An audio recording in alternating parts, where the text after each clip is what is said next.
కేంద్ర మంత్రి కిషన్ రెడ్డికి వేసమెత్తైనా సరే విలువివ్వనటువంటి తెలంగాణ ప్రభుత్వానికి, మరీ ముఖ్యంగా పిసిసి అధ్యక్షుడు కానీ మంత్రులు కానీ ఏ విధంగానూ పట్టించుకోనటువంటి సెంట్రల్ మినిస్టరు ఈ సమిట్కు ఎందుకు వెళ్ళినట్టు, ఆ సమిట్లో అతడు చెప్పినటువంటి మాట ఎవరింటారు, అతడు ఘోష ఎవరింటారు. కాబట్టి చెవిటోడు చెవిలో శంఖం ఊదినట్టే ఆ విధంగా బీజేపీ పరువును తీస్తున్నటువంటి కిషన్ రెడ్డి, లేదా బీజేపీ పాలసీ ఏంటో ఎవరికి అర్థం కావటం లేదు.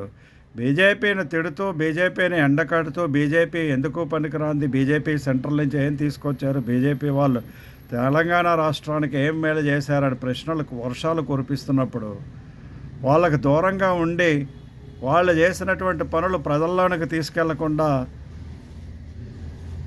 నాయకత్వం విఫలమయ్యి, మరి వాళ్ళు పెట్టినటువంటి సభలకు హాజరయ్యి వాళ్ళ ఘోష వినిపిస్తే అది ఏంటి ఉపయోగం?